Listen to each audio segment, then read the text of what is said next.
Good morning बच्चों। आज हम हेलो एरीन्स टॉपिक में डीडीटी पढ़ेंगे। डीडीटी एक बहुत ही सस्ता और प्रभावशाली कीटनाशक है। इसका उपयोग मक्खी, मच्छर आदि को मारने में, स्पेशली मलेरिया फैलाने वाले एनोफ्लीज मच्छर को मारने में, जुओं को मारने में, गन्ने और चारे की फसलों के कीड़ों को मारने में यूज़ किया जाता है।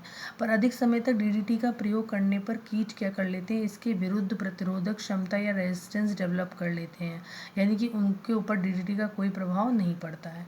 और इसके अलावा डीडीटी जो है मिट्टी में अधिक समय तक पड़ा रहता है, क्योंकि ये एक बहुत ही स्थायी कंपाउंड है। और जब कभी ये भोजन के साथ हमारे शरीर में पहुंचता है तो ये वसीय ऊतकों में जमा हो जाता है और वहाँ से ये निकल नहीं पाता है। तो इसलिए इसे बहुत सारे देशों में प्रतिबंधित कर दिया गया है। इसको बनाते कैसे हैं ये इम्पॉर्टेंट है।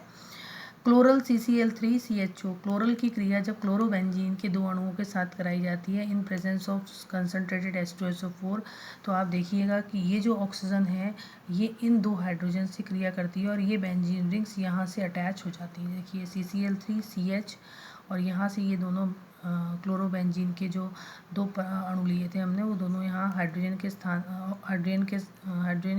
साथ यहाँ कार्बन में अटैच हो जाते हैं और तीन अणु इसमें जो है वो वाटर के बनते हैं।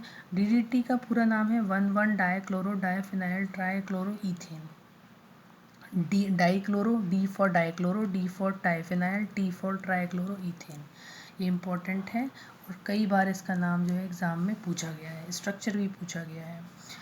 इसके बाद हम कुछ पढ़ेंगे some important reactions of alkyl halides. ये बहुत ही इम्पॉर्टेंट पार्ट है। नेम रिएक्शंस में कई बार ये रिएक्शंस पूछी जाती हैं। सबसे पहले फ्रैंकलिन रिएक्शन क्या है। C2H5Br की क्रिया जब जिंक पे कराई जाती है तो C2H5Br के दो मॉलिक्यूल्स जिंक से क्रिया करते हैं इन प्रेजेंस ऑफ ईथर, तो बनता है क्या, नॉर्मल ब्यूटेन। देखिए ये जो C2H5 ये जिंक है वो इससे क्रिया करता है और ये इस Br से भी रिएक्शन करता है, तो ये बन गया ZnBr2 बन गया और C2H5 इस C2H5 से कनेक्ट होकर नॉर्मल ब्यूटेन बनाता है। इसी प्रकार राइमर टीमन रिएक्शंस हैं। फिनॉल क्या है, C6H5OH, इसको हम इस तरह भी लिख सकते हैं। इसकी क्रिया जब क्लोरोफॉर्म के साथ कराई जाती है in presence of alcoholic KOH, तो ये हीट करने पर सैलिसिलडिहाइड बनता है और इसमें KCl और जल भी बनता है। ये भी एक इम्पॉर्टेंट रिएक्शंस है और ये आप आगे फिनॉल में भी पढ़ेंगे।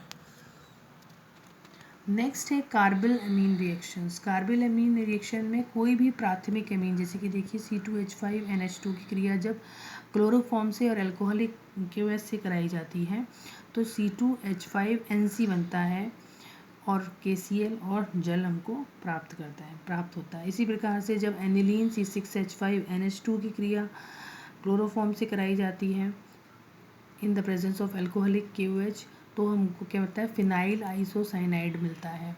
इस क्रिया में यानी कि कार्बिल एमीन में हमको आइसोसाइनाइड्स प्राप्त होते हैं। एक और इम्पॉर्टेंट रिएक्शन है वुड्स-फिटिक रिएक्शन। जब एक अणु एराइल हैलाइड का और एक अणु एल्काइल हैलाइड का in presence of sodium react करता है इन प्रेजेंस ऑफ ईथर, तो उसको हम क्या करते हैं, उसके बाद हमको क्या मिलता है, मिथाइल फिनाइल बनता है, यानी कि इसको हम टॉलिन बोलते हैं। C6H5 की क्रिया सोडियम पर और CH3Cl से कराई जाने पर क्या बनेगा, C6H5CH3, यानी कि टॉलिन हमको प्राप्त होती है। इसे वुड्स-फिटिक रिएक्शन करते हैं। इसमें इस क्रिया से हम कोई भी बेंजीन का एल्काइल डेरिवेटिव प्राप्त कर सकते हैं। केवल हमको क्या करना है, यहाँ पर एल्कीन जो एल्काइल हैलाइड जो है वो चेंज करते रहना है।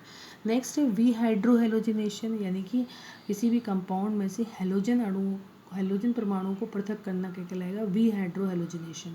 जब हम एल्काइल हैलाइड यानी कि CH2Br इस पर यानी कि 1,2-डाइब्रोमोइथेन पर KOH की क्रिया कराते हैं, इसको हीट करते हैं, तो ये दोनों ब्रोमीन के परमाणु इस अणु में से पृथक हो जाते हैं और हमको इथाइन प्राप्त होता है और KBr बनता है और जल बनता है। तो ये बहुत सारे रिएक्शंस हैं, आप एकदम देख के घबराइए मत, क्योंकि ये आगे भी कई चैप्टर्स में रिपीट होंगी, तो धीरे धीरे करके आप इनको याद कर लेंगे, कोई दिक्कत की बात नहीं है।